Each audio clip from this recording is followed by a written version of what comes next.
Hello again, folks. Today we're going to be covering section 2.7. This is pointed out on the calendar. Here's our reference. Let's stick with it. Pardon me a minute. Okay. Here is the calendar. Today is Tuesday the 6th of October. We're going to just cover section 2.7 today. This stuff on Thursday is graphing 3.1 through 3.3 and 4.1, which is almost superfluous because it is the same material as those three. Anyhow, we're just doing this one section today. The handout that I would have given you today is just one page. Looks like this.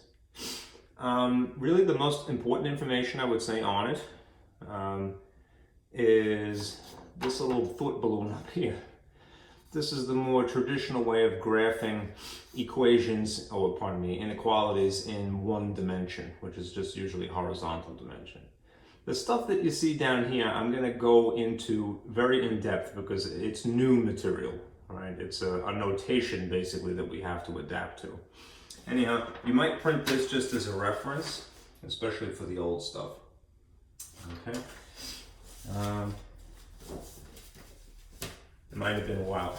In my own experience, the way that they teach graphing is something that they do maybe in 6th grade, and then in high school if you take algebra in high school. But it doesn't get, in one dimension, it doesn't get touched upon maybe clearly enough. So we'll try to fix that. Just a reminder, all right, as I promised, the homework assignments, you have about a week to do.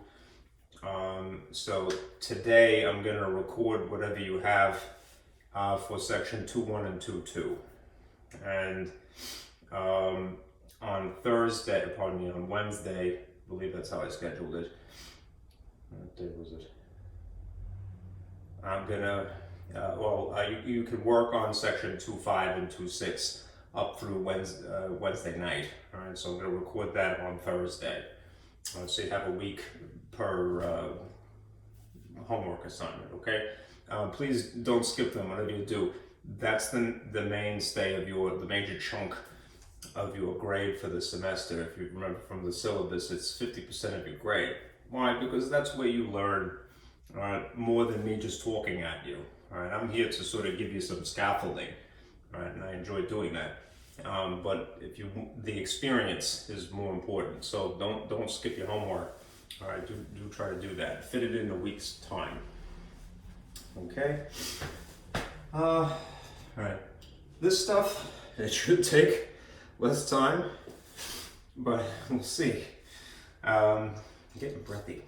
Hunching over always makes me cough. Like I'm collapsing my diaphragm. I think that's it. All right. Anyhow, enough of that. Let's talk solutions. All right. I'll give you sort of the overview that I like to do. In math, there are solutions, right, which are ideally the correct answers.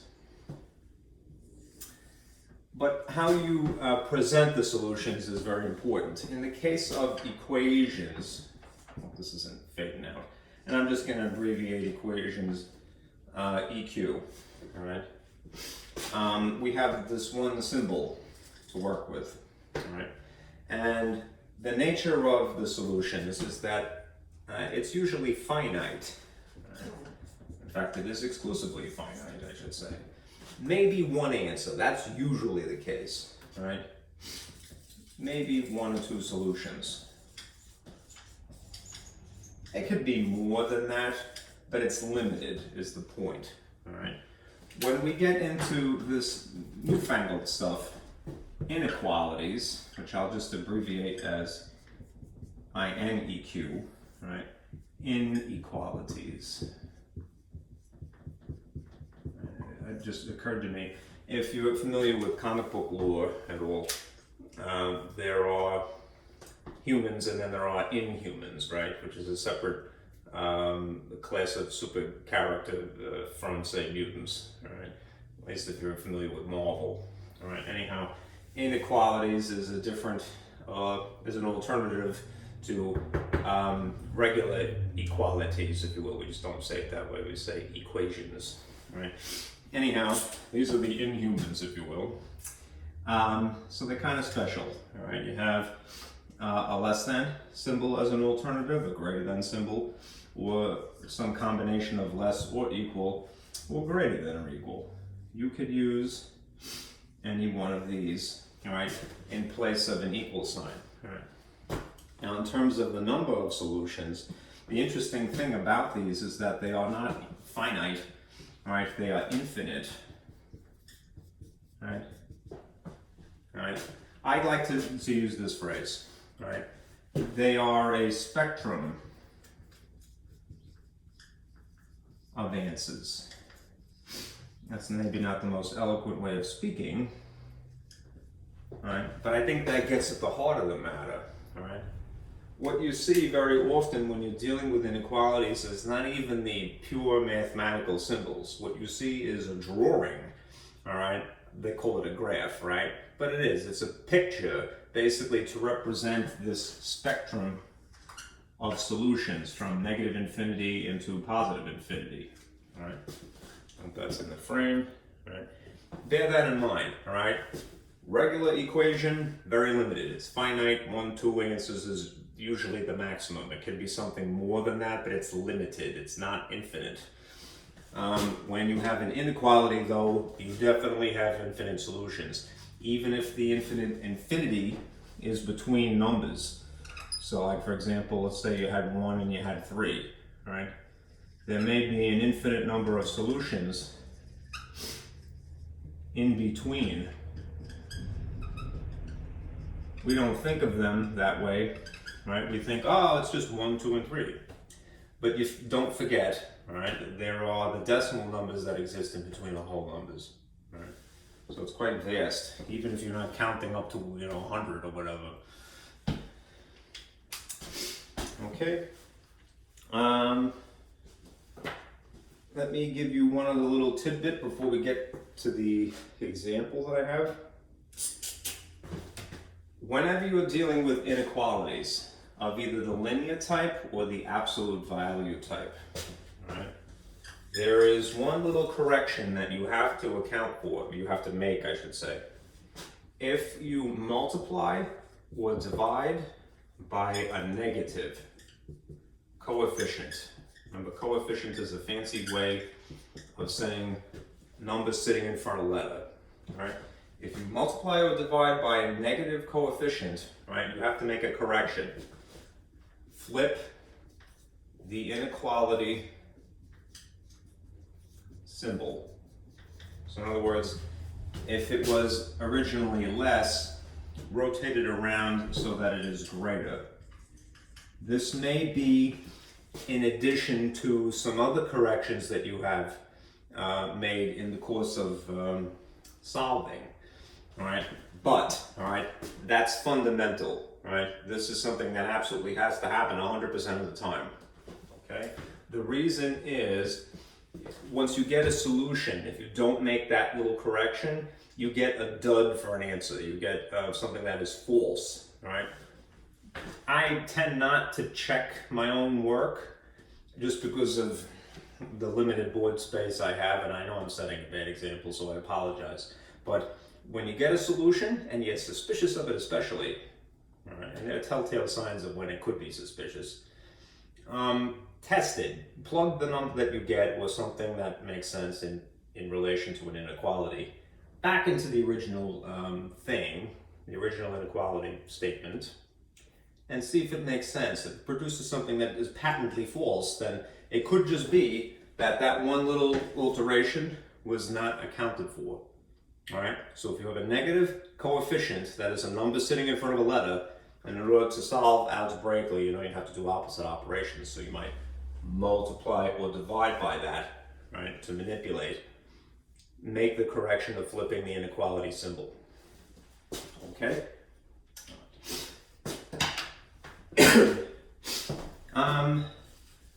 Other than that, it's very formulaic, right?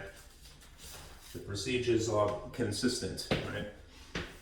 Might be tedious, it might be a little time consuming, but I wouldn't call it hard so much as I would call it long. Difficult. It's not really difficult, it's just time consuming.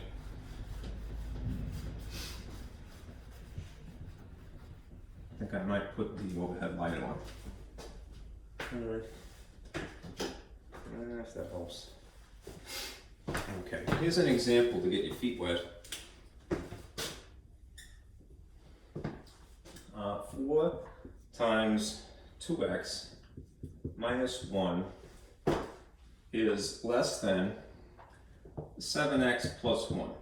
Okay, now in spite of this newfangled symbol being used in place of equals, right, the good news is all of the techniques that had been discussed to this point still apply. Right? In other words, to go about the process of figuring this out, right, you are still going to simplify first, right, each side independently.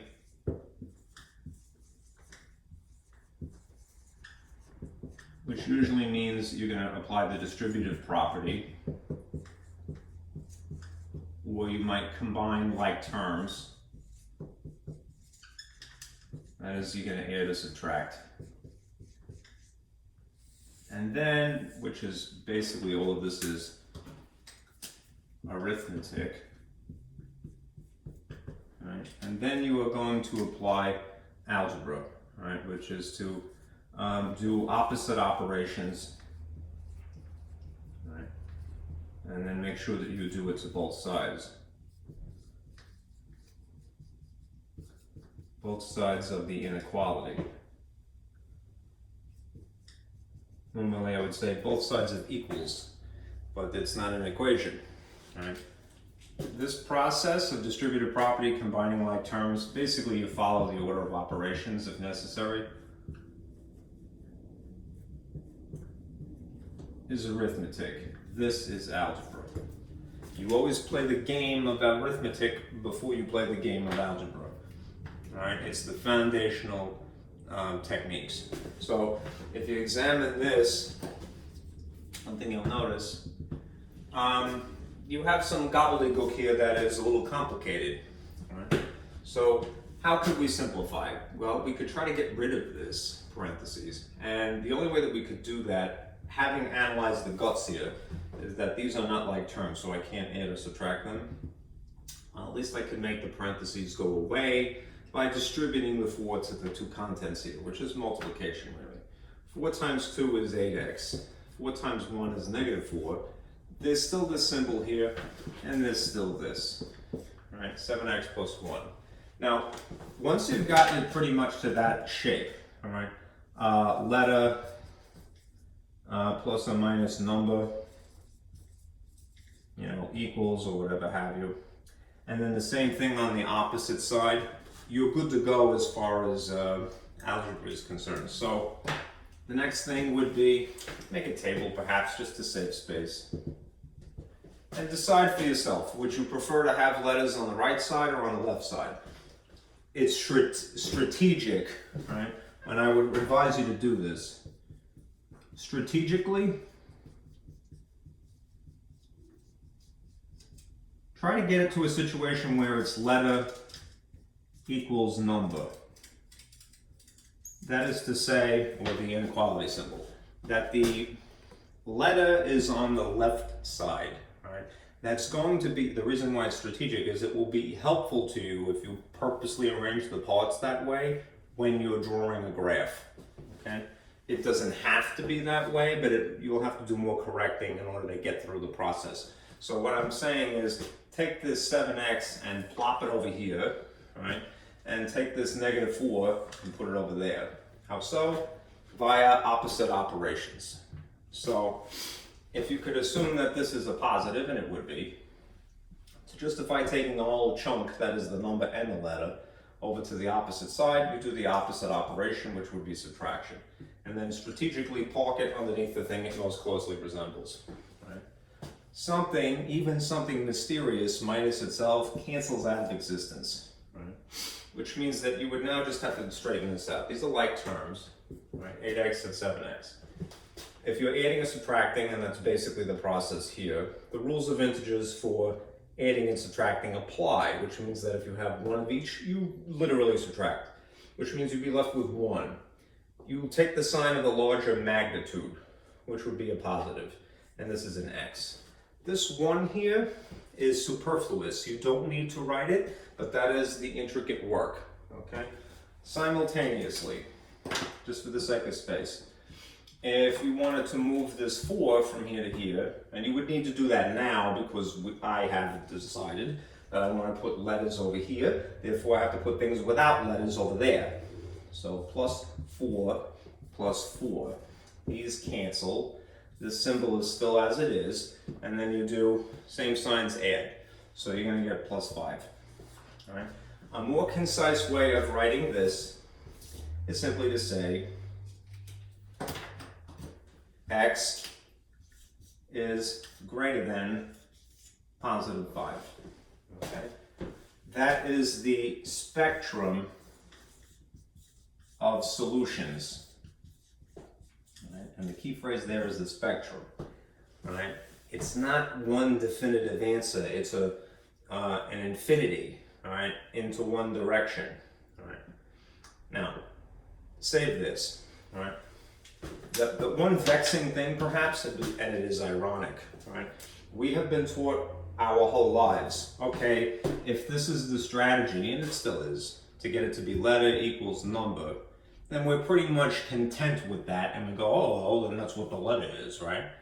But in the case of inequalities, unless there's an equal sign in it, and there isn't in this particular case, the irony is, what this is saying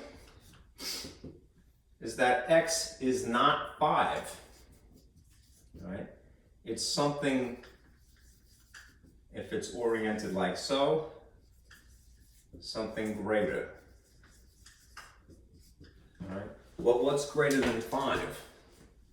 Infinity. 6, 7, 8, the digits in between that are decimals, right?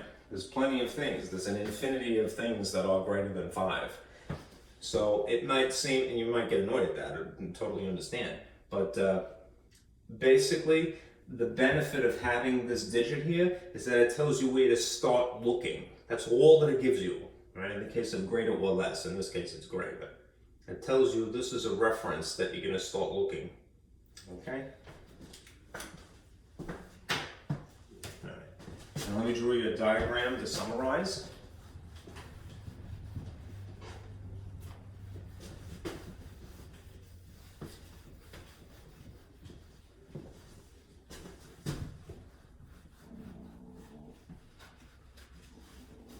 Hungry. Stomach is growling. Hungry hippos. I haven't played that game in years. Hungry Zigglers. Okay, that would be a terrible game. I haven't played that. Hungry Zigglers. Alright. That'll never get marketed. Throw that out. Fire that guy who came up with that idea. Alright, now, here is to summarize different ways that we present the solution. My paper's droopy here. It's not drooping. All right, there are several ways to essentially write the answer. It would be better to say solution, but I think you know what I mean. All right, there is just what we did, right? The traditional math symbols.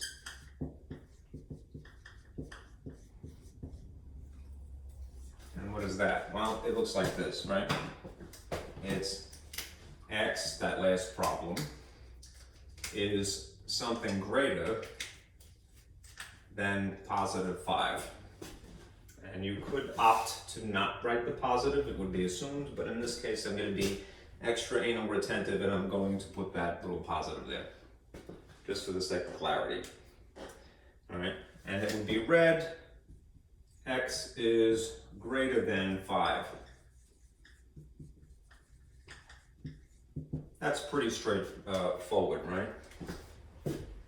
Now, what is the option?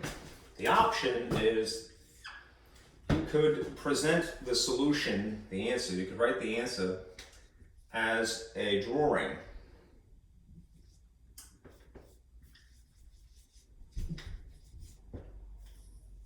Right? And in that event, there are two examples. There's a traditional way to do this, and there's the style with interval notation.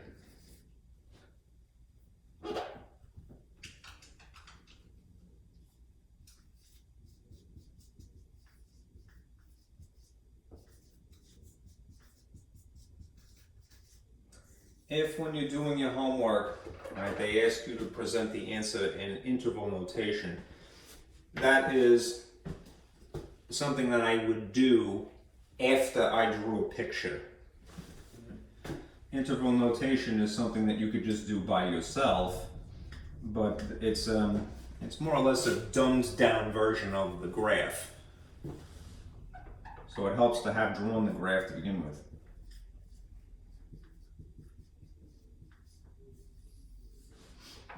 Okay, and the ultimate, the creme de la creme, is using set builder notation. That's not spelled correctly.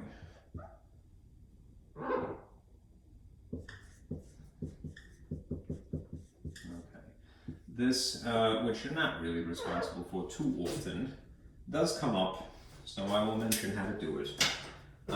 It is the most formal way, right, to write the answer, right? Very sophisticated. It's almost hieroglyphic when you're trying to read it, unfortunately, if you lack experience. These two ways of doing it, a drawing or an interval notation, is the most concise, I would say, visually, especially that. Right? The drawing is maybe the most helpful.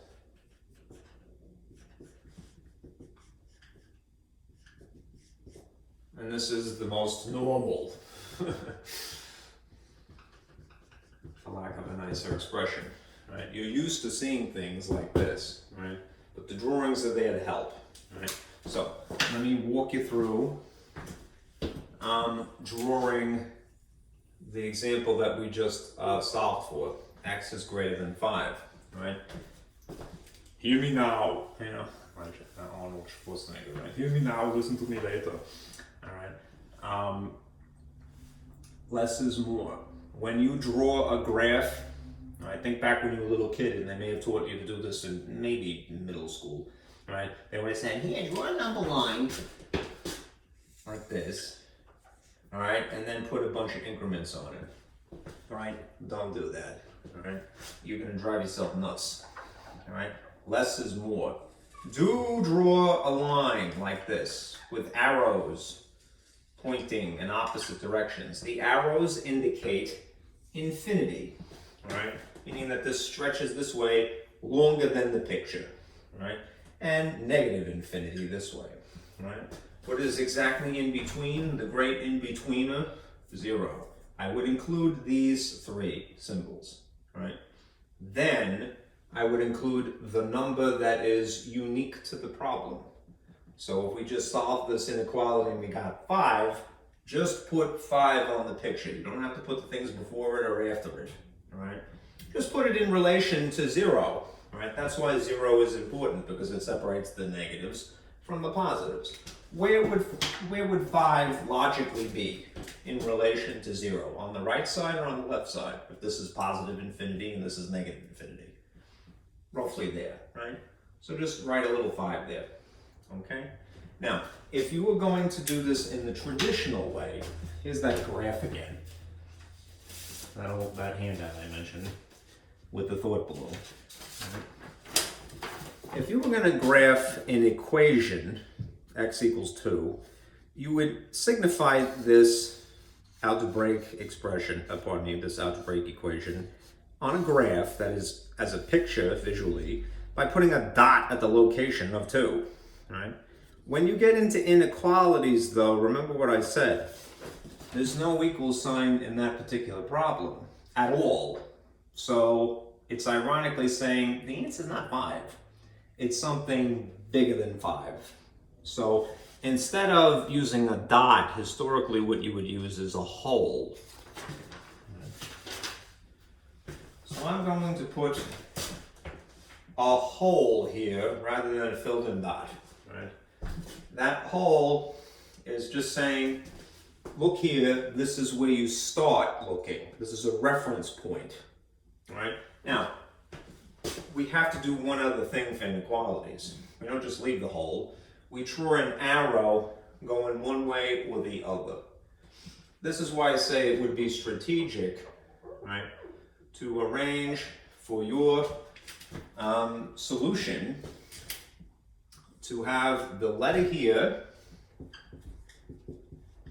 the symbol, and then the number on the right. Letter on the left, number on the right, because the inequality symbol itself kind of is a cheat. It tells you draw an arrow that way. X is greater than 5. Where's the direction of things that are essentially bigger than 5? That way. So you could draw an arrow sort of parallel here. Right? I know that in other certain textbooks, and perhaps a teacher you may have had a long time ago, they would have said, shade the line. Again, less is more. All right? As long as you understand that this is representative, all right, of the solutions and that you're pointing in the correct direction, this is totally sufficient. If you want to shade it, I wouldn't fault you, but it has a tendency to get messy. All right? So either write it like that, or if you want, you could do this.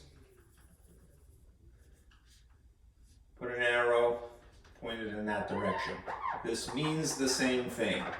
Just remember the golden rule, all right?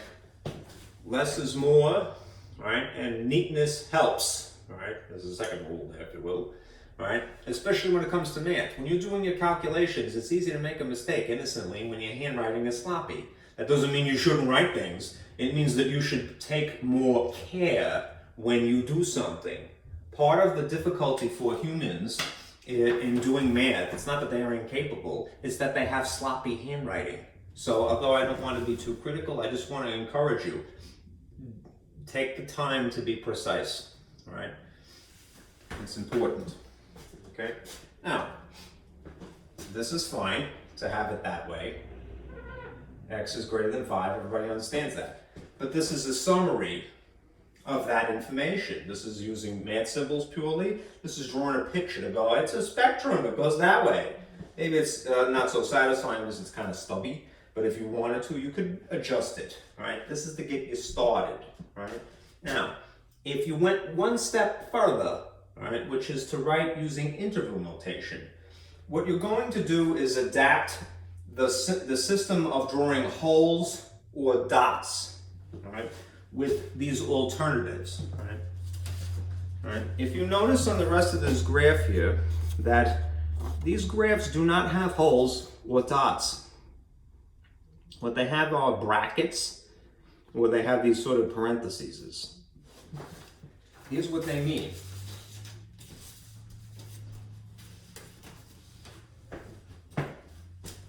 What used to be a hole, like that, is going to be replaced with either a parentheses like this or a parentheses like that, depending upon the direction of the arrows. And that kind of makes sense, right? Because it kind of looks like you took a hole and then you split it apart, right? What used to be a dot, right, is going to be replaced with a bracket, like this. More rigid, a little bit more intimidating looking. It's got corners.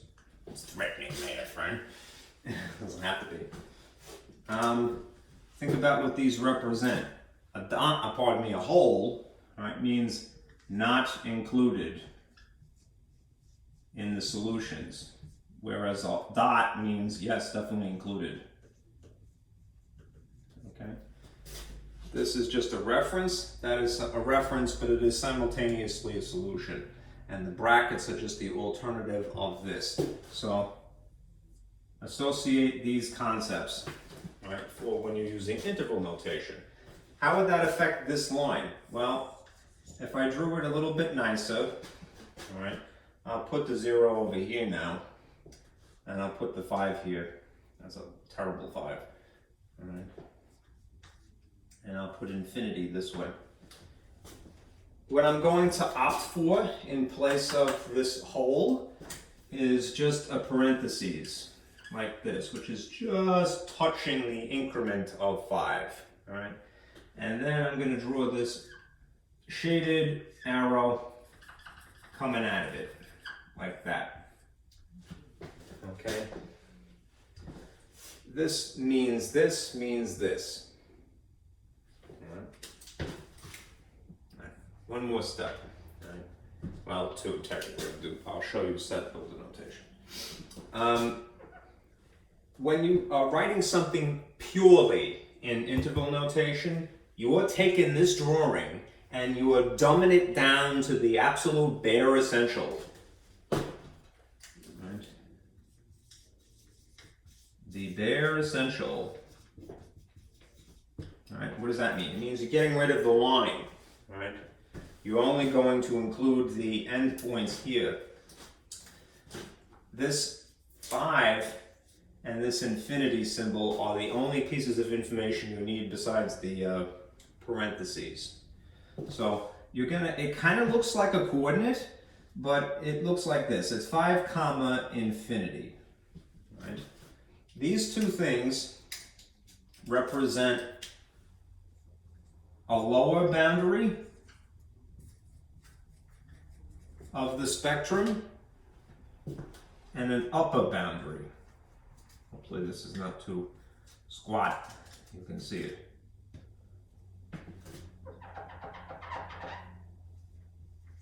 A lower boundary and an upper boundary, separated by a comma. I know, unfortunately, it shares symbols with ordered pairs. It's not technically, it's one-dimensional. All right. Anyhow, if 5 is not included on the lower boundary, you use this curve. Right? Infinity is a place that is non-specific. So any time that you use infinity, you use a curve like that as well. Right? If we were headed towards some specific location, then you put a bracket instead, right? This is certitude. This is vague. All right, so infinity will always be a vague place. It's a place that you're never gonna get no matter how far you try to travel to. Okay, so parentheses, parentheses to enclose it, right? That is the spectrum of what the solutions are. Right? And that is a more concise way than even say drawing like this. Right? Now again, here's the fancy way of doing it. Right? The fancy way of doing this, I'll just get rid of this.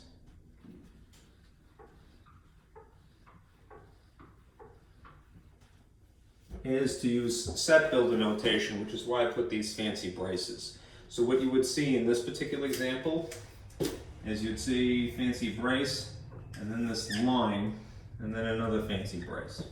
Okay? What goes here are the following pieces. This is where you write the variable, right? The letter, basically. Right? This is where you describe the conditions. Right? This line is, believe it or not, in English, is the phrase such that, right? And this whole encapsulation here is the set of. So if our variable was the letter X, then you would logically put the letter X here. This is the set of X. The solutions of X are such that, and then you would state what the inequality solution was. X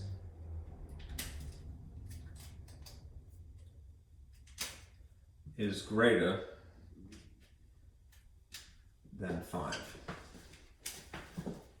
Okay, just to sort of say that out loud again. Right. The solution set of x's are such that x is greater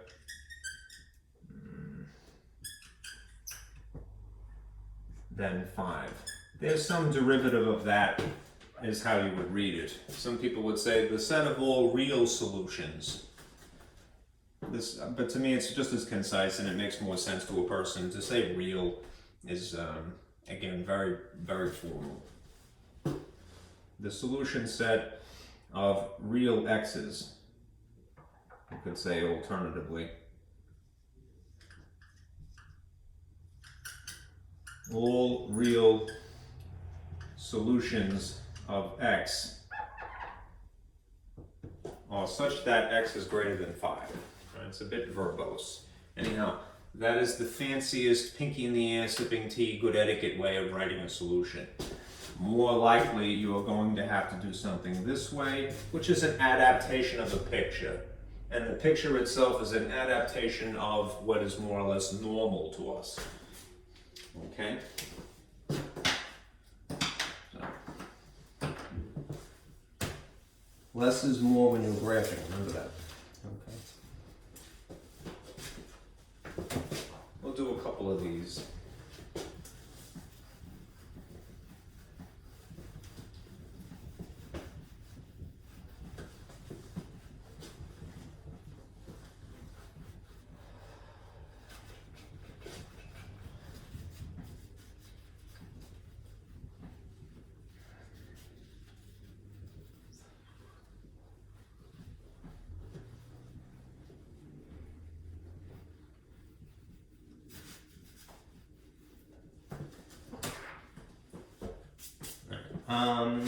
Let's see. Let's talk about compound inequalities. Just to sort of give you an overview again, and then I'll give you some more examples.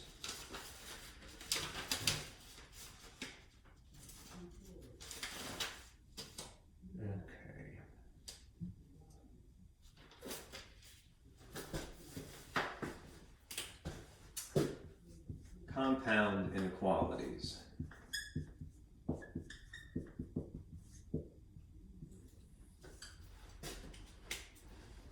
Compound inequalities are basically two inequalities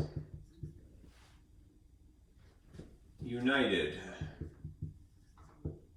by and,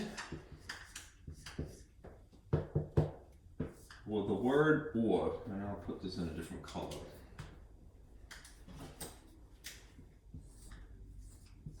Okay, that's a bit sloppy, so I'll write it again. And that's better. Okay. Two inequalities united by the word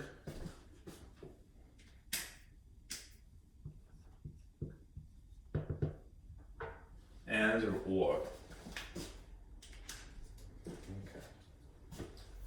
If you wanted to be technical,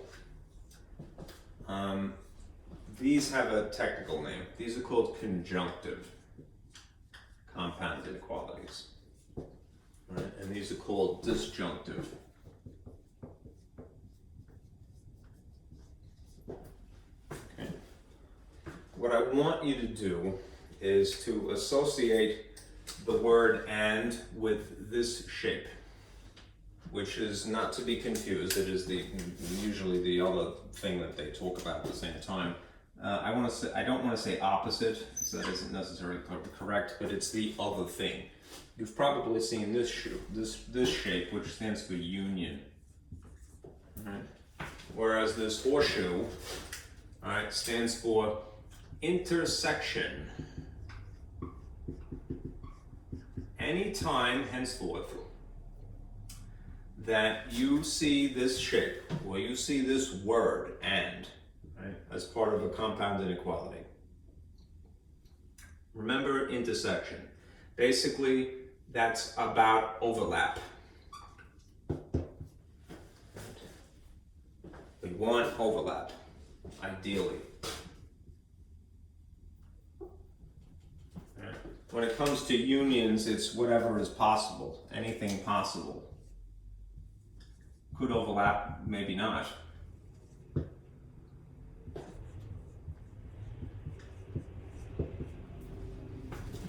right.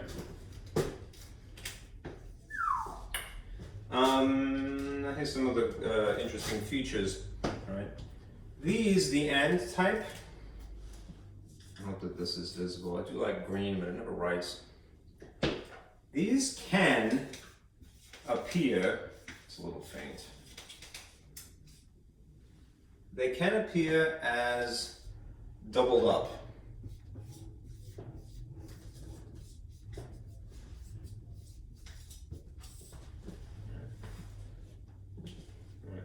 These, on the other hand, cannot be doubled up.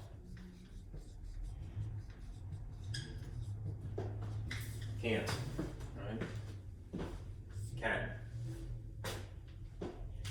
That's better without the light? Maybe a little bit, yeah. Okay, at least so far as green is concerned. What does it mean? Well, here's a model.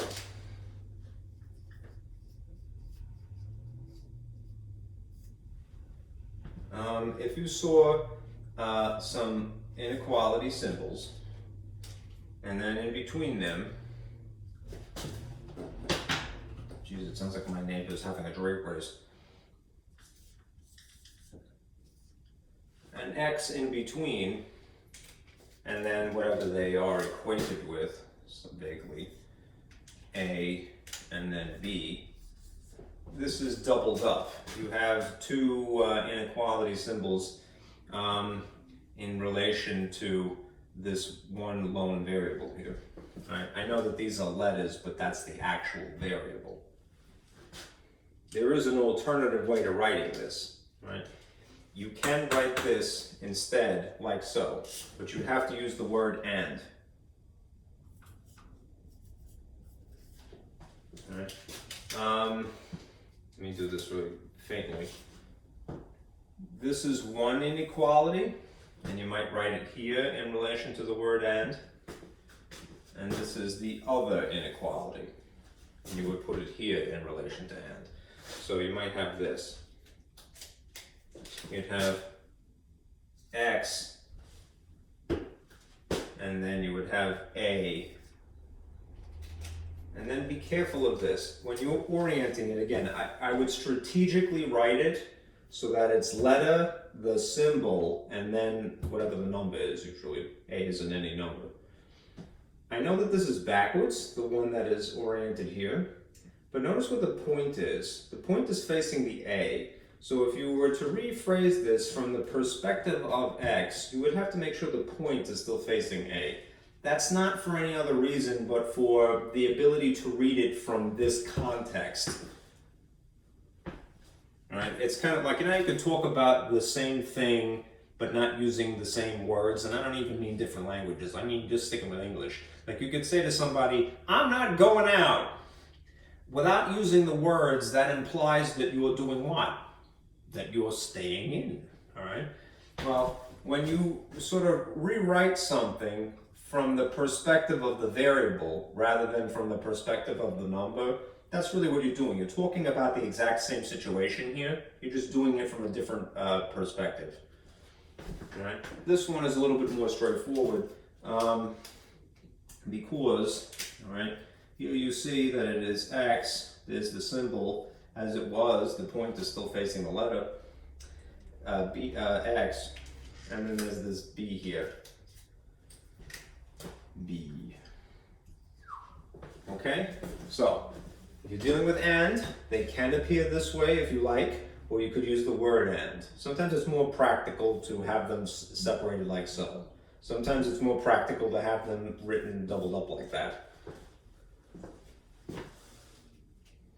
Right, but only do that for and. Right, in the case of or statements, you're pretty much stuck with this.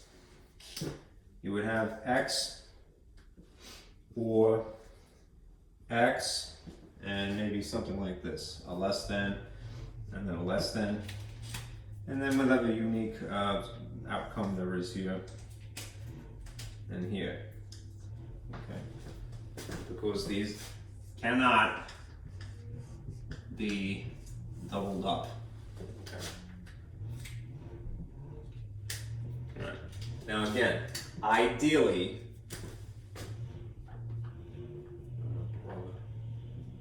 you're hoping that in the case of an and that they overlap, right? If they don't overlap, that could just mean you did it wrong, or it could just mean there's no solution. Right? In the case of or, it might happen, it might not happen. It's usually that they have the problem stretching in opposite directions and not really overlapping. Right? These can overlap, right? But often do not. Right? I want to say usually because that isn't really true, but they often do not. Right? And it doesn't matter, right? If they do,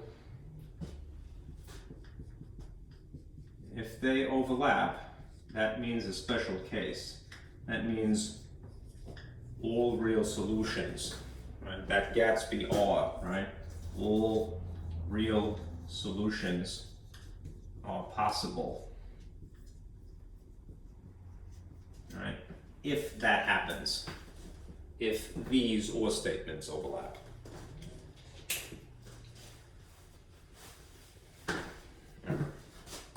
That's a good summary. For that, let's do some examples again.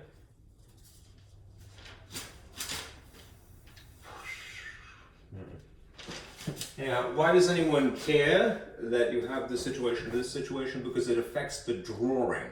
And again, the drawing summarizes the answers. All right. Okay. Let me erase this.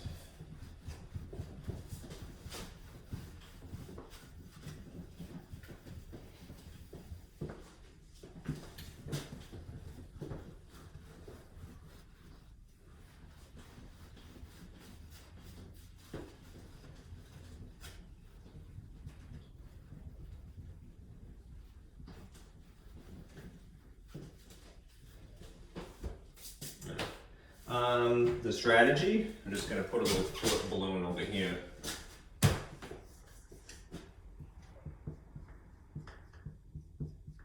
Strategically,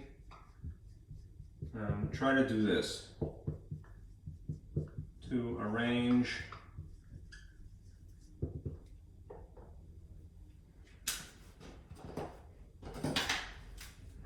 as letter, as in variable, the inequality symbol, all right, and then the number. Okay, it doesn't have to be that way, but if you strategically arrange things like that, it will be so much easier when you're trying to graph. Right. This makes graphing easier.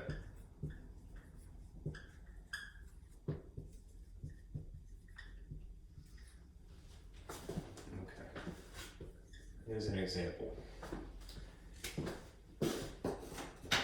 If you were given something like this, -2 is greater than or equal to x.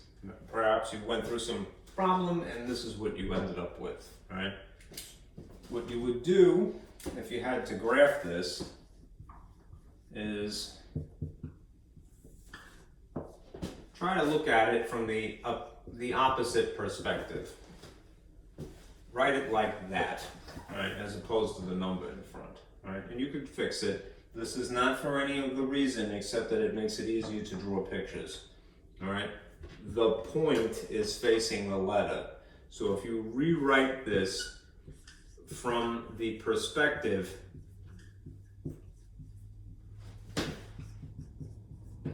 of the letter, the variable, it would be x is less than or equal to -2. The point is facing the letter. The point is facing the letter. There is no flipping of the inequality as in the case of coefficients. We'll do that in a minute. This is just to talk about it from the opposite perspective. Right? You know how this is one perspective, this is another perspective. Right? Point, counterpoint, haha. You know, that was a TV show, I think, at one point. All right. My opinion. Right. Again, it's sort of like the difference between I'm going out or I'm staying in. They're different words, but they, pardon me, I'm not going out, right? Which implies that you're staying in, right? It's talking about the same situation, but from different perspectives, using different words, right? Anyhow, this is a little bit easier to graph. This means x is less than or equal to -2. Right? So how would you graph that? Well, use 0, put the interesting number in question here in the appropriate place in relation to 0. So if it's a negative, it would be right, it would be correct, English gets you in trouble, to put -2 on the left in respect of 0. Right? Now, if you're going with the traditional symbols, if this isn't equals in it at all, that means, yeah, that's definitely one of the solutions. Right? But where are the rest of them? Right? Well, again, if you've strategically arranged it as letter, symbol, number, this tells you the direction of the arrow. Right? Things that are smaller than -2, less than would be a better phrase, more accurate, all right, would be an arrow going that way into -infinity. Right? If you were to, again, convert this to the newfangled symbols, right? In this case, if you have a dot, you're going to opt for a bracket instead. Right? And this is still -infinity. And you would shade the line pointing towards -infinity. If you take it one step further, remove the line and just save these two key features. That's the lower and that's the upper boundary. So this would be -infinity, comma, -2. The bracket is saying that 2 is definitely part of the spectrum. It's definitely included. But infinity is, again, it's a vague place. So that will always have a parentheses to symbolize. Okay.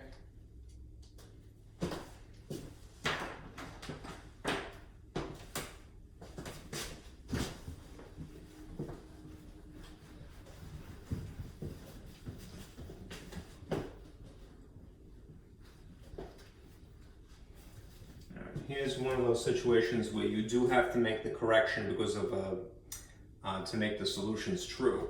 If you started with something like this, -6x is less than 18, it's an inequality and not too complicated, it's just one step, right? How would you resolve this? Right? You would acknowledge that there's a multiplication going on in between the letter and the number. So you do the opposite operation to pull this over the symbol. Right? The opposite of multiplying by 6 is to divide by -6. And then also to do that on the opposite side to balance. Right? In that process, because you have a negative coefficient here, you need to make this correction. Flip, all right, because of this. These will cancel. That will leave you with just x. But then over here, what do you have? You have positive 18 is what it was, divided by negative 6. The multiplication / division rules for integers. All right, one of each sign produces a negative answer. All right, it doesn't decide the operation as in the case of addition and subtraction. All right, 18 divided by 6 is 3. Okay, now x is apparently greater than negative 3, which kind of begs the question, that is the correct context of that. What is greater than negative 3? Everything, that is in a certain direction, right? That's why the graph would be handy. You have the graph, it would look like this. Here's 0, here's negative 3.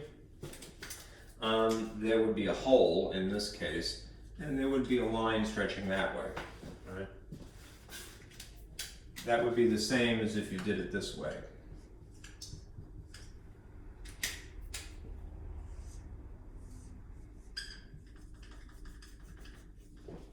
These mean the same thing, right? And even one step further, it would be negative 3, positive infinity. Curves, not brackets, right? There's no equals. But if you were going to check this, right, you have to conclude, well, what's a whole number maybe that's greater than negative 3? All right, some whole numbers would be negative 2 is greater than negative 3 because it's closer to the positives, right? Negative 1, 0, positive 1, positive 2, and that is just the whole numbers, right? If I went back here and to check this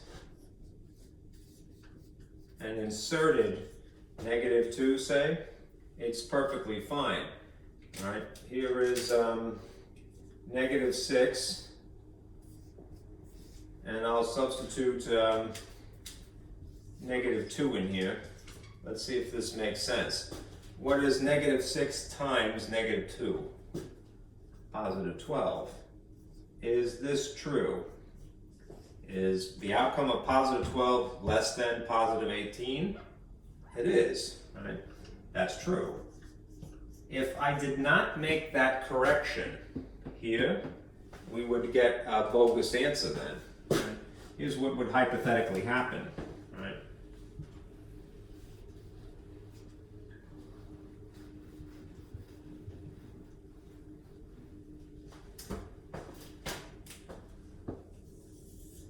Suppose I just went through it without making the correction. Negative 6 is less than 18. Divide by negative 6. Divide by negative 6. And I ended up with x is less than negative 3. I got the right digit, I got the right letter, but I didn't make this correction here. This would imply that x is less than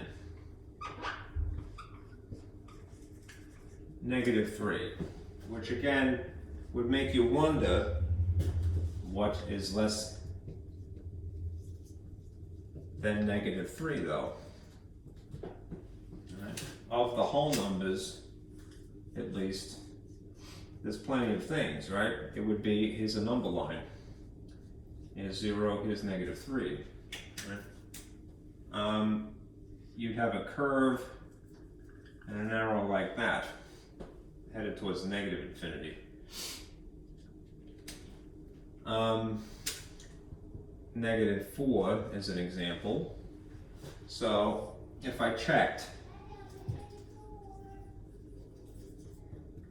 then it would be negative 6 plugging in that with the original equation features, taking this negative 4 and stuffing it in here, and then you go to test it.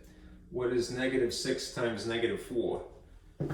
Positive 24, not 12. Is that true? Is positive 24 somehow less than positive 18? No way, right? That is false. Right? Which means there was a mistake, right? That correction, whenever you have a negative coefficient, has to be made. That is independently of anything else, any other adjustments that you do. You must make that correction. Okay.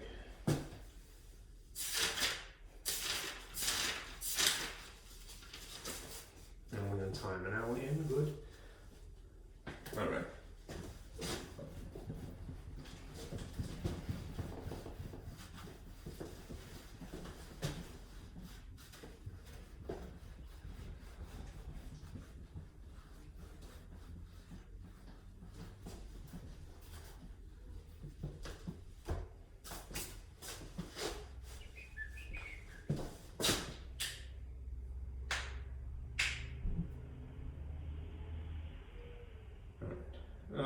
Let's do a problem that involves fractions, just in case it becomes an issue.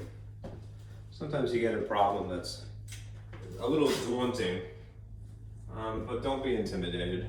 Right? If you had something like this, negative 3/4 x is greater than or equal to negative 5/8 plus 2/3 x. Right. Now, if you remember, I think I may have mentioned this.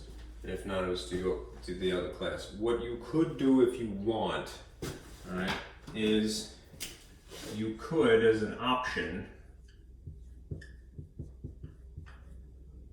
write an equivalent equation, right, in this case inequality, by eliminating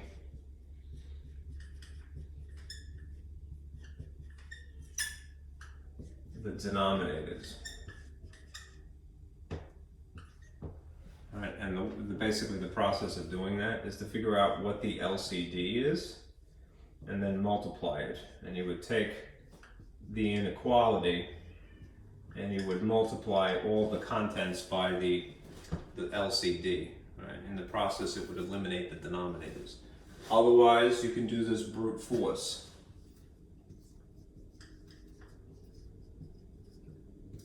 Brute force works. Just be aware. You have to be pretty reasonably comfortable with fractions. You are armed, of course, with a calculator, so you could take advantage of the calculator's features, which it will do fractions in a rather intuitive way. Here's what I would do. All right, if you're going to do a brute force. All right. We have to unite the letters on the same side. So I'm going to take this term and put it over here. All right. How so?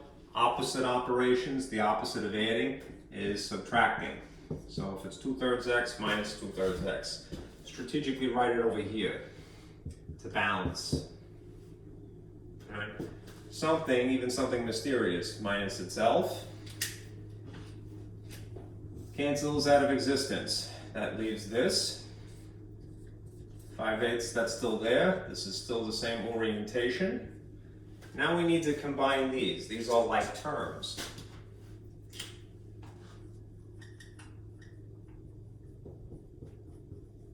Combine like terms by adding or subtracting.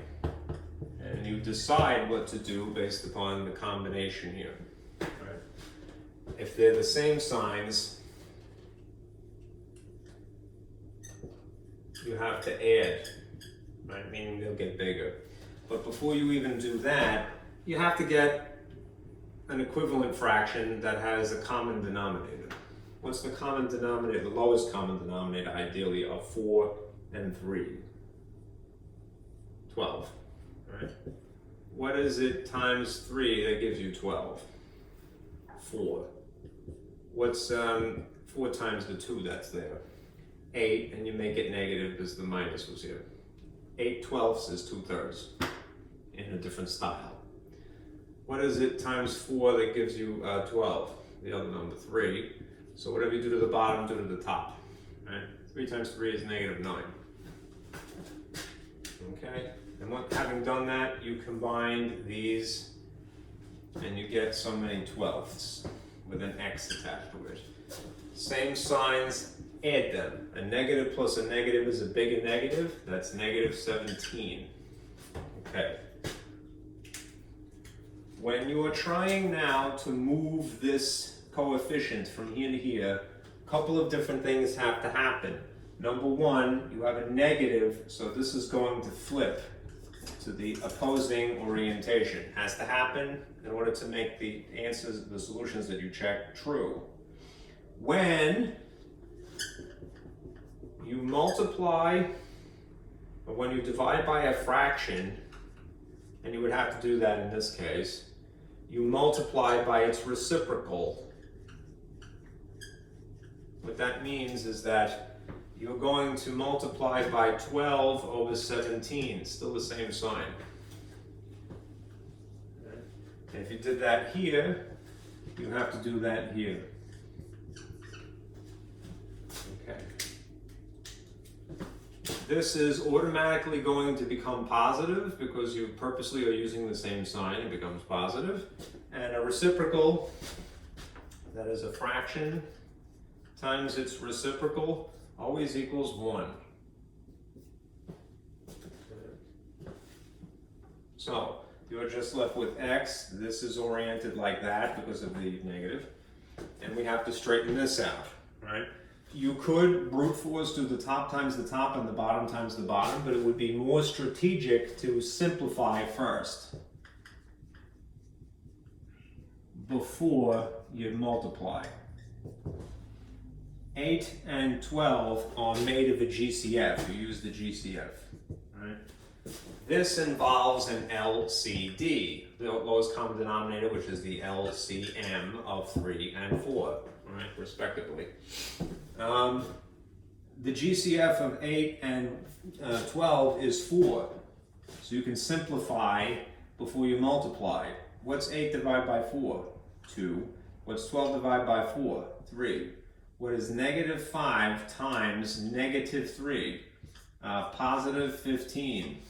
What is a 2 times a 17? 34. That's your answer. Ugly as it is. Right.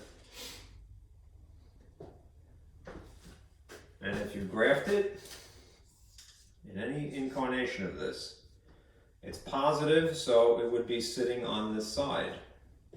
It has an equals in it, so you would use a dot in the traditional way, or a bracket if you're going with the newfangled symbol. And because it's strategically letter and then the symbol, you would shade this line like this into negative infinity. And if you wrote it in interval notation, you use infinity, comma, and then the unique feature here, bracket on that side because it's included, parentheses on this side because it's vague. Right? Infinity is not a specific place. Okay.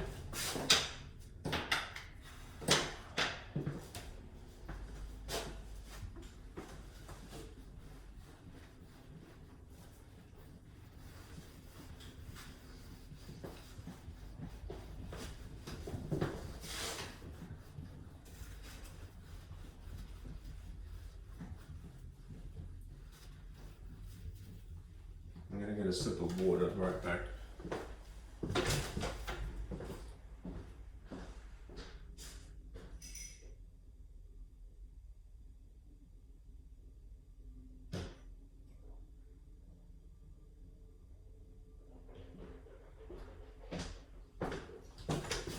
Okay. He's really drinking alcohol. No, coffee and water. Makes me more motivated. All right. Here's, as far as inequalities are concerned, probably a worst case scenario. All right. If you can do this one, you can do any of them. All right. 3 plus x, and it will be a compound. 7x minus 2 is less than, they don't always have to be oriented the right way. It might be something unusual. Okay. So, what I would encourage you to do is this. All right. Since you see that this is doubled up, it has to be of the two choices. Does it have to be and or? It's an and. Only and type compound inequalities can be doubled up like this. It's ugly, all right? But here's what you do. Maybe circle these and write them on this side of and. So you'll see 3 plus x is greater than, in this orientation, 7x minus 2. And then on this one, circle these two together. Encapsulate. 7x minus 2 is greater than 5x minus 10. And then just deal with them independently.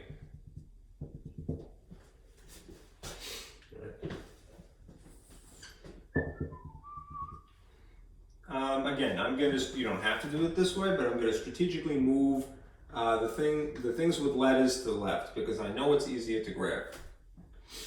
And then I will move things without letters to the opposite side. If it is understood that this is positive 7x, to justify moving it, I have to subtract. This is really a positive 1 here. These cancel. And then you can straighten out the letters here. This is still oriented like that. One of each sign, right? One of each sign, adding and subtracting, you subtract. So you're going to establish a digit of 6 with an x. Take the sign of the larger magnitude. So if the larger magnitude is a 7, and it would be, this is a minus. You could do this on the same line, and I'm just kind of doing that because of my lack of real estate here. If I move 3 over to here, it is understood that this is a positive 3. So to justify moving it, I have to subtract 3. And what if I do to one side, I do to the opposite side? These will cancel. And then I'll straighten this out. These are the same signs, which means I'm going to add them. They just become a bigger negative. A negative and negative is a bigger negative. So you get minus 5. Okay. Now, I've gotten it to as concise as I can without involving multiplication. Now I must. This is negative 6 times x. All right? And there's a negative here. So I have to, I'm going to move this 6 from here to here via opposite of multiplying, which is namely to divide by negative 6 and to divide by negative 6. And this, as a consequence, is going to be reversed. This will cancel. You're left with x. And then you have a negative on top of a negative is a positive 5/6. That's the multiplication rules. Okay. That's one solution. You got to do it twice now.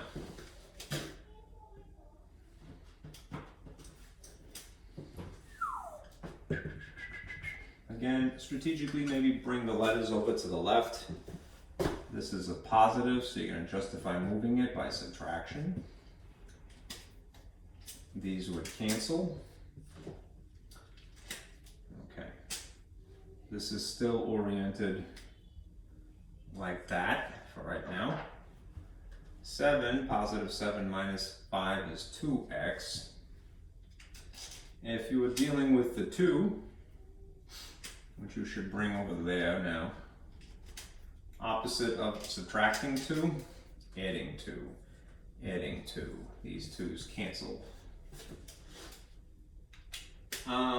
What is one of each sign? Subtract.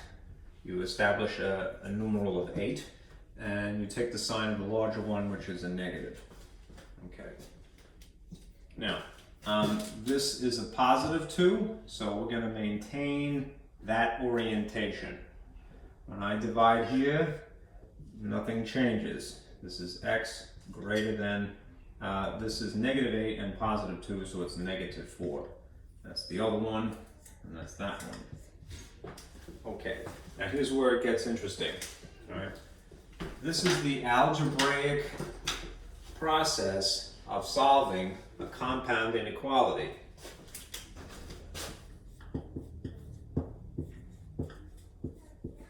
The algebraic process of solving a compound inequality. Okay, let's do it graphically. When you graph it, you can put it on one line. So what I will do is this. I will draw one line like this. And again, remember what I told you. Less is more. All right, keep it simple. All right, just put the essential features. What's essential? A line with arrows and 0. Right? And if you want, I would put a -infinity and a +infinity. Sometimes you have to include that and sometimes you don't. In this case, you're probably not going to need to. All right, anyhow, what's unique to this problem is +5/6. Yes, it's a fraction and it's kind of sucky. All right, but it's a positive. So in respect of 0, where do I put it? On the right side or on the left side? Somewhere over here. And you don't have to do the increments in between. Just put it in relation to 0. Right? Less is more. You don't have to go over those other increments. It's a pain in the neck. All right? Just correct location. This is a -4. Right? Where does a negative go in relation to 0? All right? Over here somewhere. They don't even have to be spaced perfectly. All right? Yes, neatness helps, but you don't want to go nuts either. There's a happy medium somewhere. All right. So we have our key features relative to this particular problem. All right. And now we're going to fill in dots or holes or whatever is necessary. All right. Based upon what we have here and here. This is strategically x is less than. So the corrections that were involved. That is again telling you an arrow going off of 5/6 that way, where the thing is less than 5/6 this way. Is there an equals in this at all? No. So in the old-fashioned symbols, you would use a hole. Right? And I'm going to again do my way, which is to draw arrows like this. Okay? Simultaneously. This is an inequality of greater than -4. There's no equals in this, so the old-fashioned symbols would be a hole. All right? And again, there's a strategically letter symbol. This tells you arrow that way. So you're going to have an arrow like that, pointing into infinity. Okay. Now, what does that translate to? It translates to this.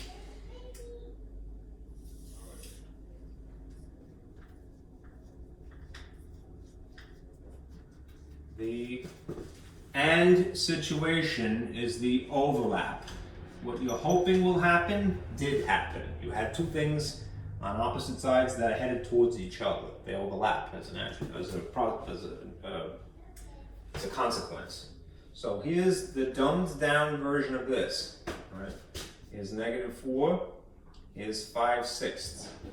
All right? You can put 0 here. That's cool. All right? Because they overlap, the only portion of this that is relevant is just where they overlap.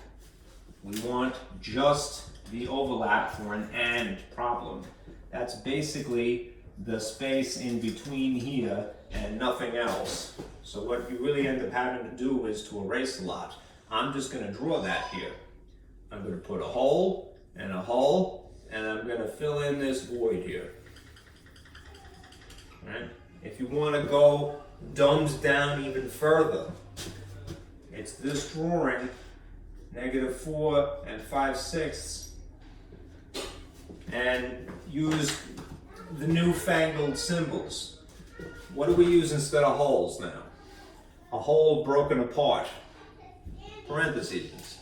So you would have a parentheses kind of riding here like this, and one here like this, and then a shaded interval in between. Again, although it's kind of very tiny, it looks like a TIE fighter, doesn't it? The way I drew it. Yeah, I should just do that. Yeah, that kind of makes me happy. Stupid, right? This is a spectrum of answers. It means that it's not just one answer, it's the whole slew of numbers that exist in between -4 and +5, 6 apparently, which is infinity, really. Alright? That's how vast infinity is. It doesn't just stretch in one direction or another. It's in between things. Alright? So, this is your solution. And if, again, you want to go dumb down even further, you just take this and you delete the line out of it. So it will be -4, 5, 6. Alright? It's not a coordinate, it just sadly resembles one. Alright?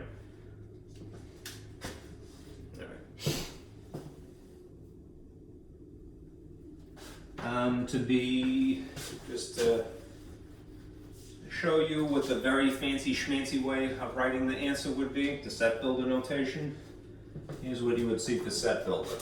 Alright? X, this line, and then the doubled up solution would be ideal. Right? You could write it like this. You could say, using these, x is less than 5/6 intersecting x is greater than -4. Or an even more concise way of writing it would be like this. The doubled up incarnation of this.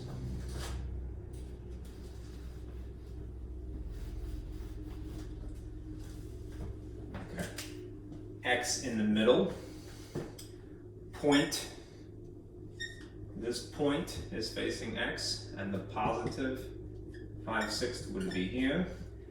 Point is facing -4, and it's open facing x, so it will be oriented like that.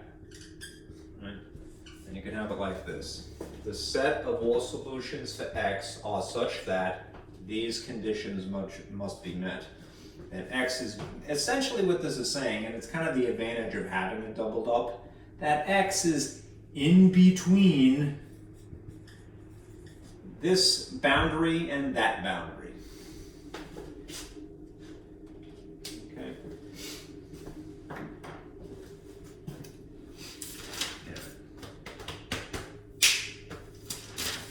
Let me show you some absolute values now, because there's another caveat here.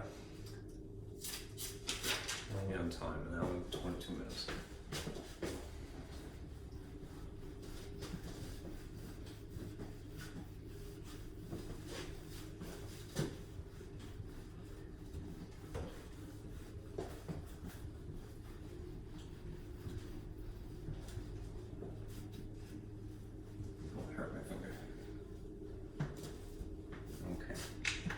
Now, finally, absolute value. Right. We did touch upon this, the royal we. Absolute value. Right. Just a reminder, we had absolute value equations, right? In which case we had something like this. Right. The absolute value of -4, because it's an absolute value and it's a question of magnitude, and magnitude is basically just the distance from 0, direction irregardless. In a situation like this, that was an equation, right? We had to write account for two possibilities for x. Right? X could be -4. Or alternatively, x could be +4. When we get into this stuff,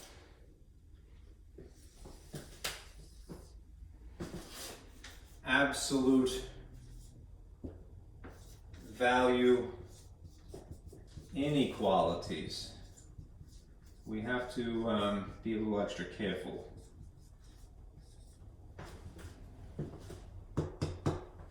There's two possibilities.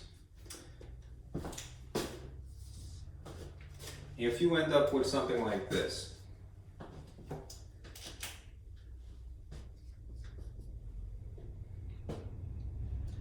the absolute value less than anything, whatever it is, versus the absolute value greater than anything. And it could be equals also in it, but it has to be an inequality. Right? This is less, this is greater from the perspective of the variable. The actual variable is x. Right? What you want to do is, when you're splitting this up, as you would in the case of equations, use the word and. So if you have less in relation to this, you use and. And you can probably guess, if you have greater in relation to the variable, you want to use the word or. Right? When you're splitting this.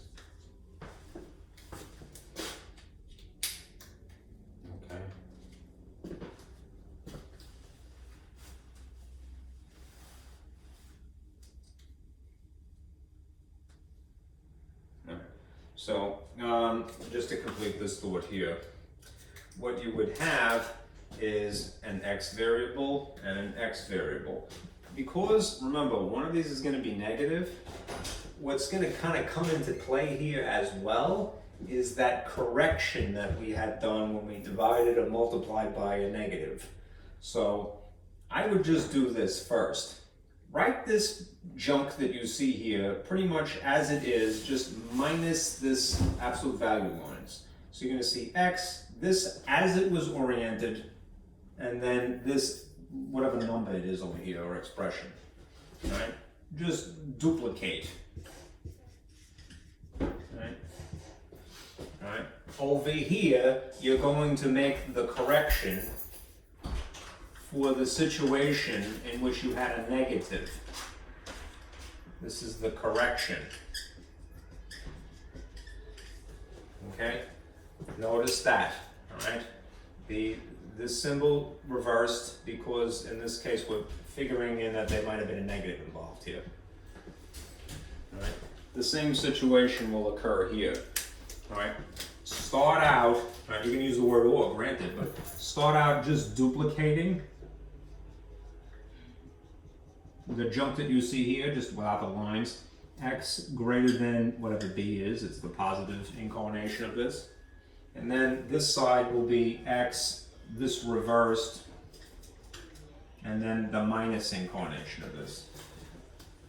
Alright? It's kind of a pain in the neck, because there's a lot of flipping and stuff like that. You may want to flip the bird, alright, and go, frick this, I don't care. Alright, but, you know, give it a chance. Okay. Don't get frustrated, just endure.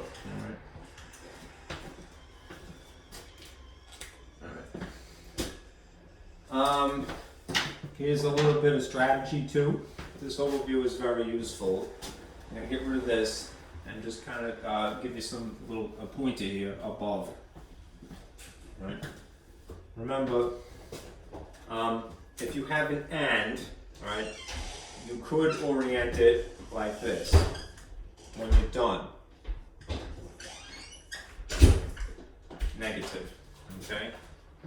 This would translate to this. Notice the point is facing A, the point is facing negative A, right? The point is facing X, the point is facing X, right? This is a summary of this. Alternatively, right? Try, right? Two things. Number one, try to isolate the absolute value before splitting into a compound inequality.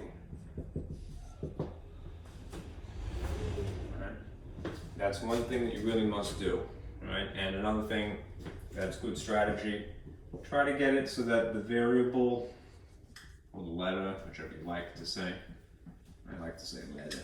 Letter, here's your letter. All right, is like this.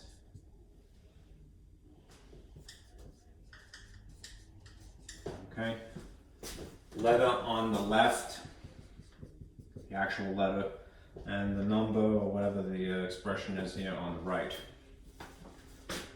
Right. How come? Just for the reason that it will make, if you have to graph this, it will make it easier to graph. Right? You could employ that sort of little cheat. Right? But this is the most important thing. If it's oriented less, then that is definitely and in relation to this. If it's oriented greater, then it's definitely or. Okay. Let's do some examples.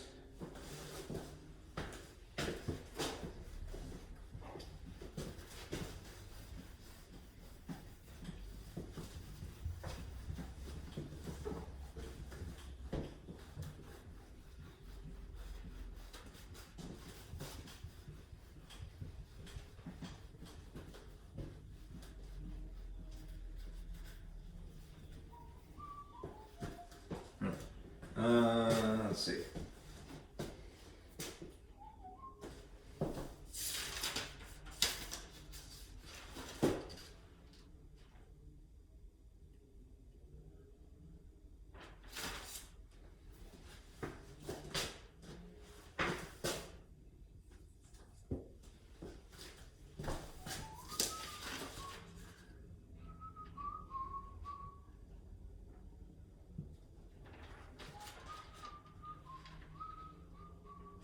Here's another little thing. So, if you ever have a situation like this, you may remember from equations, where you start out as having a negative, and this is an equation, all right?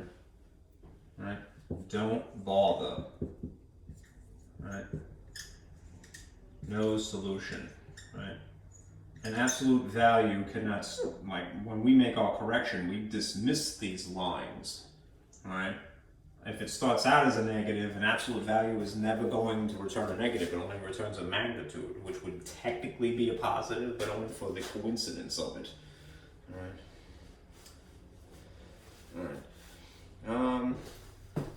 Let's do something that looks like this. 2x minus 3 is greater than or equal to 5. Right. It is already isolated.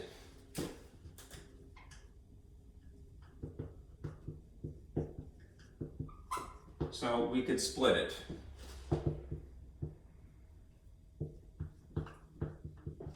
Split.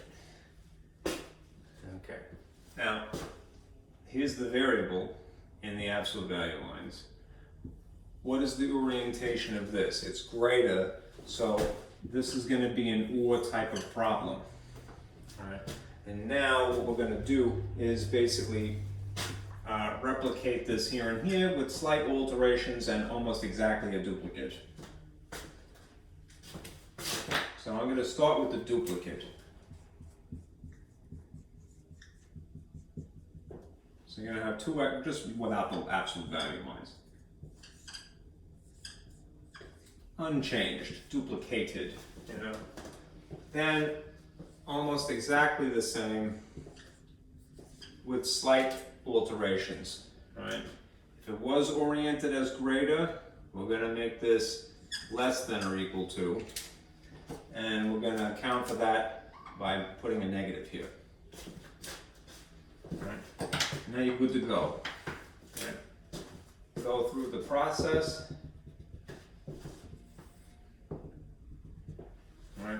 And since it's just a variable here, move the 3. So the opposite of subtracting 3 is adding 3. 3's cancel. 2x is left over. This is oriented as such, less than or equal to. Negative and a positive, one of each. So you're going to subtract. That establishes a digit of 2. Take the sign of the larger one. Okay. Now the last thing is divide by 2, coincidentally is the same digit, and you get this. X is less than or equal to, this is one of each, so you get a negative answer. Notice that if you're a little rusty, the combinations of signs when you're adding or subtracting, in this case, dictate subtraction. The combination of signs when you're multiplying or dividing just tell you have a negative answer. Okay, so this is a -1. This is still the word or, and we're going to do the next one here. It is almost exactly the same. It is the same process. What am I saying? You're just going to get a different outcome because of the sign of 5 being positive. 2x is greater than, and that orientation. Same signs add, you get a +8, divide by 2, +2, and you get this. X is greater than or equal to +4.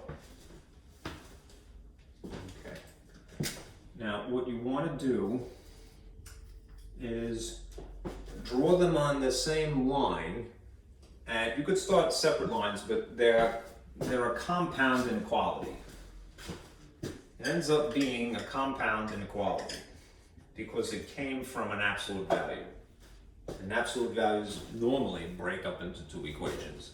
So we got 2 inequalities. We may get a situation where they overlap in the case of or not, but we don't really care one way or the other, except that if they do overlap, it just means everything, all real numbers are possible, right? If they overlap, and that's not normally the case, then it's all real numbers, right? Normally they don't, I don't say normally, but often they just don't do that. Right? And you don't really care anyway. Here's 0, here's -infinity, and here's +infinity. Okay. Now, where does -1 go in respect of 0? Over here somewhere. Right? Where does +4 go in respect of 0? You might want to favor that side, but it would go over here. Right? You don't have to put the increments, just the essential. Less is more when you're graphing. Make sure that is in the frame. See my lovely plywood here. Okay, now, if again, I'm going to stick with the old-fangled symbols for a moment, just because it might be more intuitive. There is an equals here, so there would definitely be a dot. Right? And because I was strategic and I rigged it so that it was letter, symbol, number, this tells me an arrow that way, so we're going to have an arrow pointing in that direction. Similarly, this has an equals in it, so using the old-fashioned symbols, it would in fact be a dot. All right? And since I was strategic and I got it to be letter, symbol, number, there's an arrow going that way. All right? They don't overlap, that's just the way it is. All right? Here is a slightly more concise version of this.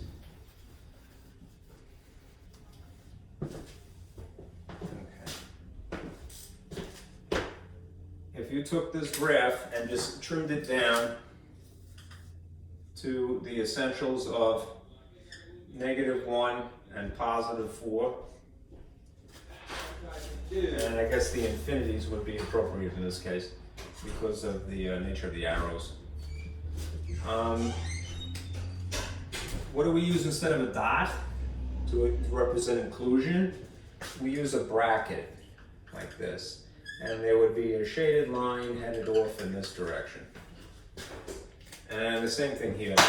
Coincidentally, it happens to be a dot as well. So that is included. So we put a bracket here, and we draw a line like this. And we have this stubby little, looks like a trident almost, right? Interval that stretches from here into infinity. All right?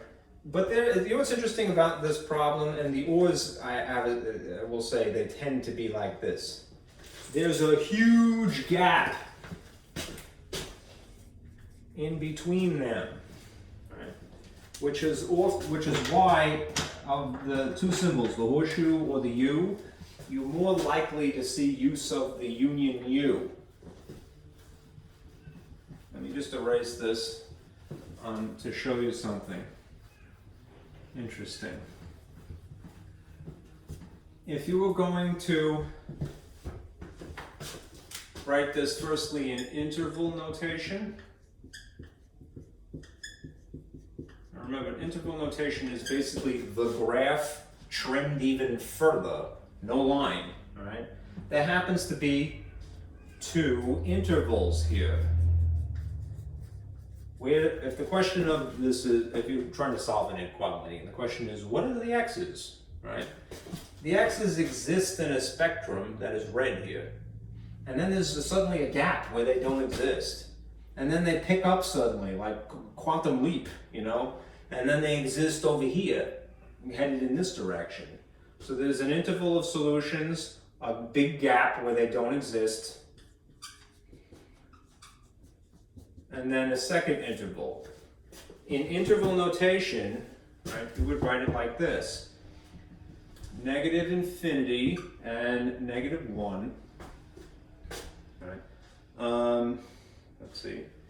And you would put appropriately, I'll put this in the color it matches, a bracket for inclusion and a parentheses because it's vague, right? Infinity is not a specific place.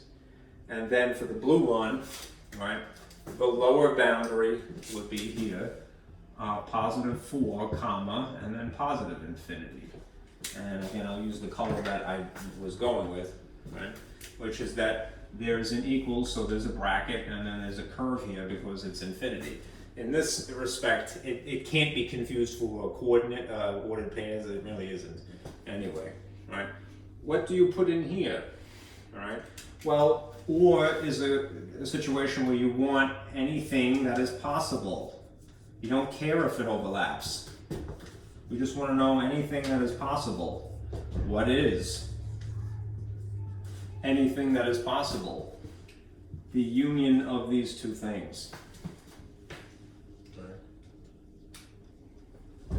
So if you put that again, now if you want to be really fancy in set builder notation,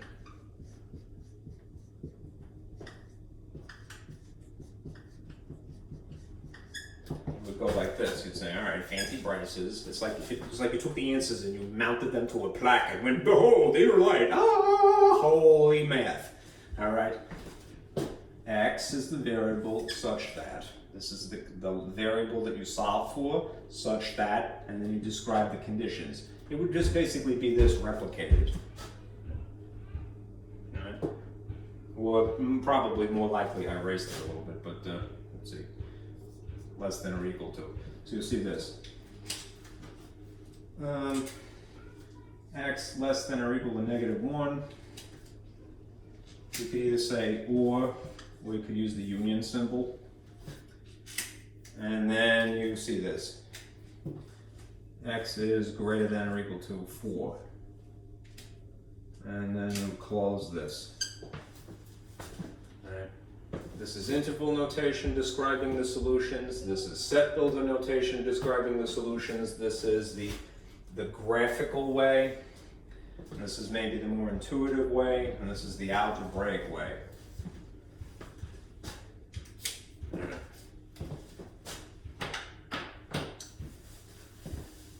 Let me show you one more problem and then I'll stop. All right. What time is it anyway? It's 12:30 almost. Okay.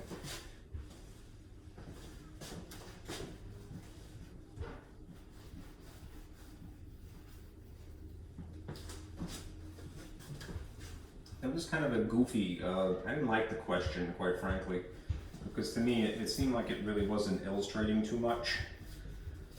I'm mentioning something from a textbook that we use.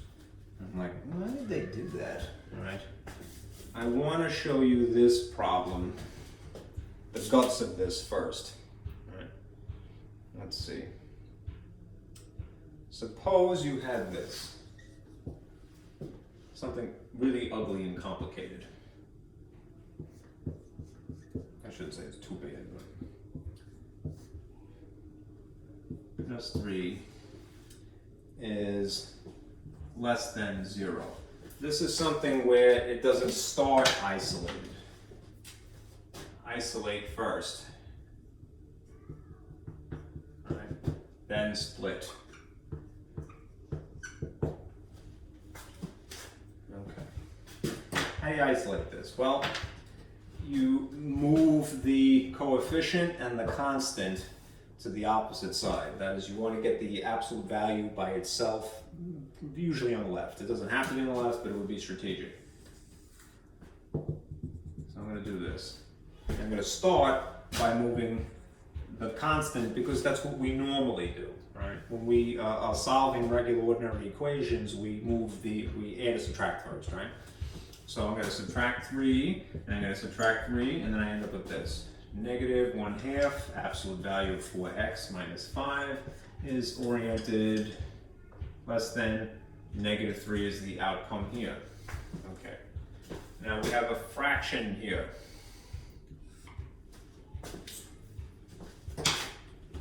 This you could, I know that this is in an absolute value, and your instinct might be, well, let me distribute this. This is not parentheses.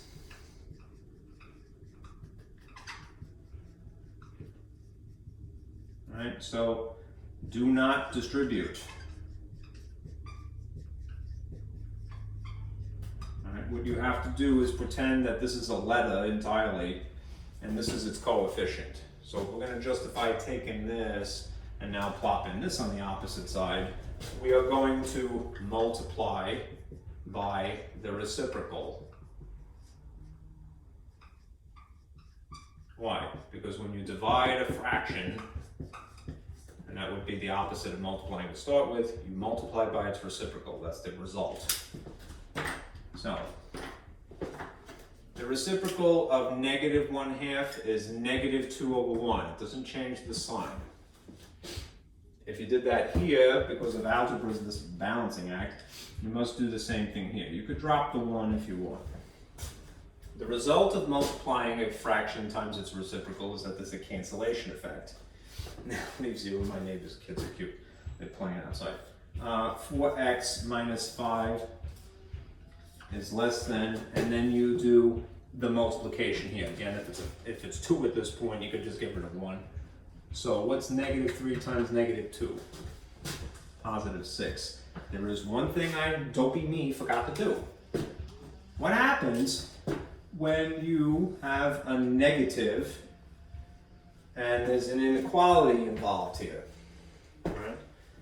There's a correction that has to be made. This gets flipped that way. Okay, now you can split it. Because at this moment, now, right, this is greater, that means that this is an OR type of problem. And you have basically to replicate this over here and then change it over here slightly. So what I would say is you have 4x minus 5 is greater than 6. And on this side you have 4x minus 5, this opposite version of this, right, minus 6. Okay, there's a lot of flipping and it's very easy to overlook that, so do be careful. So, as for the actual mechanics of going through this, it's no sweat, right? It's all hat at this point. You don't have to do that. Move 5, all right, by adding, and you end up with 4x is less than a negative 6 and a positive 5 is a negative 1. And you divide by 4, and you get this. X is less than negative 1/4. Okay.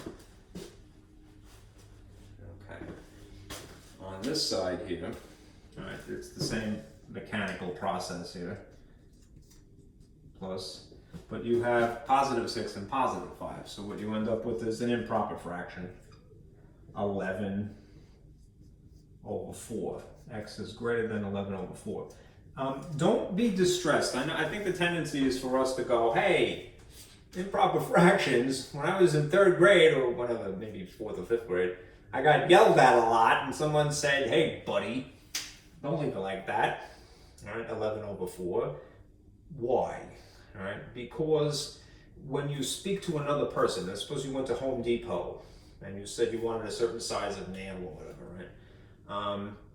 No one really understands what you mean when you go, hey, I want 11/4 of a nail long, right? So you have to convert it to a mixed number in ordinary conversation, right?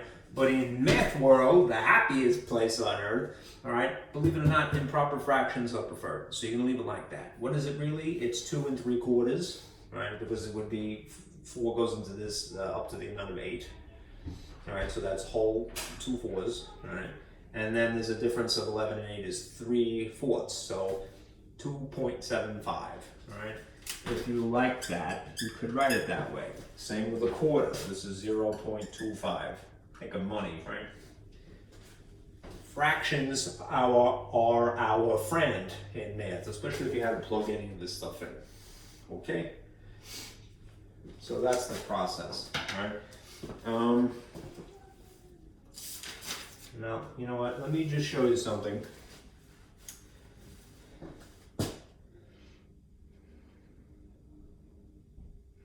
If you have to graph anything, there's a couple of things you can do. All right. Here, I'll just kind of flash this really quick. All right.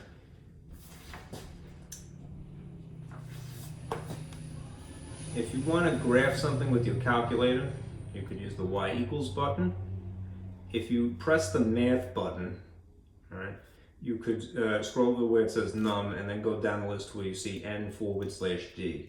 This allows you to enter something in the style of a fraction, right? If you want to calculate zeros, this is the sequence. X-intercepts would be second, and then trace is the calc feature, okay? Similarly, if you have absolute value, somehow you want to graph that, all right? You could press math, scroll to num, and it gives you the ABS function, okay? What I'm getting at is this. If for some reason, it would be kind of premature in my opinion.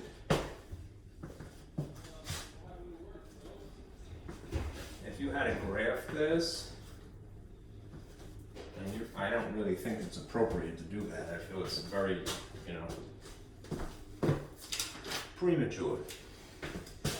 If you wanted to graph this, in spite of its complexity, because it has this, there's a key sequence you can go through to get that. You could write things intuitively in the style of a fraction. You could write things in absolute value lines. All right. The benefit of it is that you would see how this would look on a graph. So I'll walk you through it really quickly. All right. Make sure that my calculator is not messed up too much. Okay. If this is off, all right, you turn it on here, cursor, y equals to start with. These should all be blank. The plots should not be highlighted. If they are highlighted, you would move up here and then you would press enter and unhighlight them. All right, what you could always do, and there's a more elegant way, you could take the batteries out of your calculator and then put them back in and it should reset it. But there is a key sequence often. You hit second and then this button for plus is mem. This allows you to clear all list, clear all entries. All right, I don't need to do that. Quit. All right, anyhow, y equals. If you want to enter something intuitively in the style of a fraction, you don't have to do it this way. We have a -1/2 here. You could hit 1 division 2, and that is understood as being a fraction. If you do write something that way, what I would encourage you to do is to put it in its own parentheses like this, because the calculator gets confused really easily. Okay, it might do things out of the order of operations, and then you get in trouble. All right, it's not that smart, really. All right, it's only as smart as the precaution that you took to program it. All right, that's one way to enter it. All right. Now another thing is this happens to be -1/2. There's a button down here that is specifically for negative. I know that in any other software or calculator that these two things are understood to mean the same thing.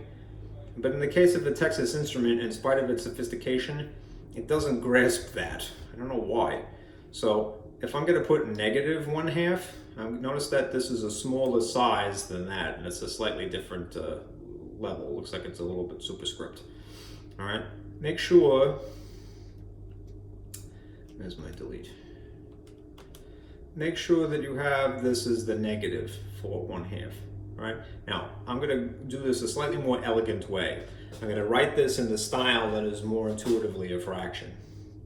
There might be some of the key sequence that's a little bit faster here, but one thing that always works is this. You press math and you scroll over to num, and if the software is updated, look, there's is that APS right off the bat? Yes.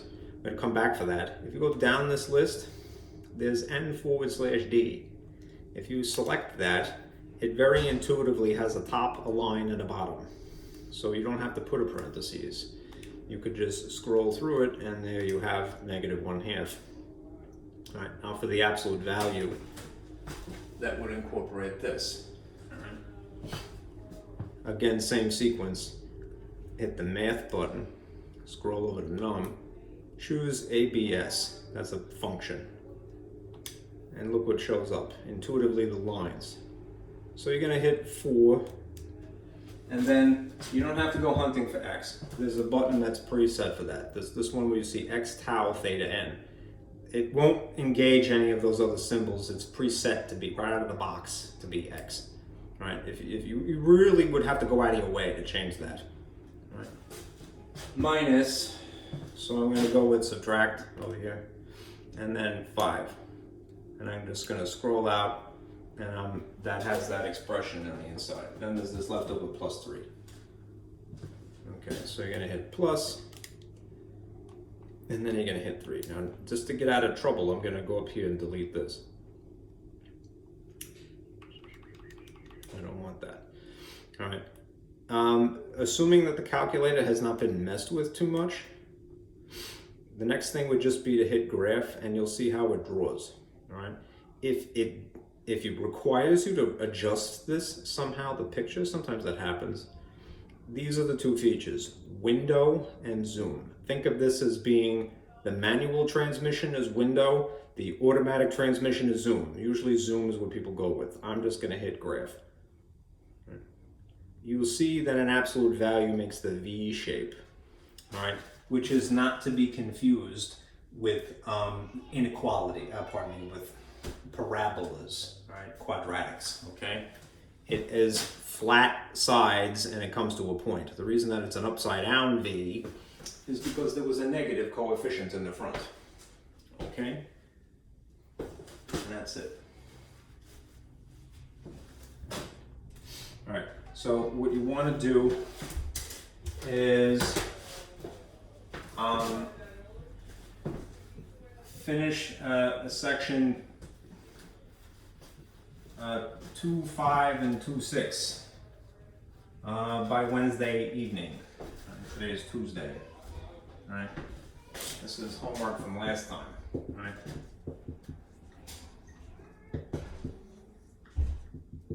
Two 5 and 2.6 by Wednesday. That's this Wednesday evening. And I'm going to record what was 2.2 and 2.1. Right, so you'll see that in the Canvas. All right. As for this stuff, you have a week now, right? Try section 2.7, all right, by Monday night. All right, so that's next week. I'll always give you a week of time to do whatever the thing that I've discussed. Okay. All right. All right. Stay cool. All right, be careful out there.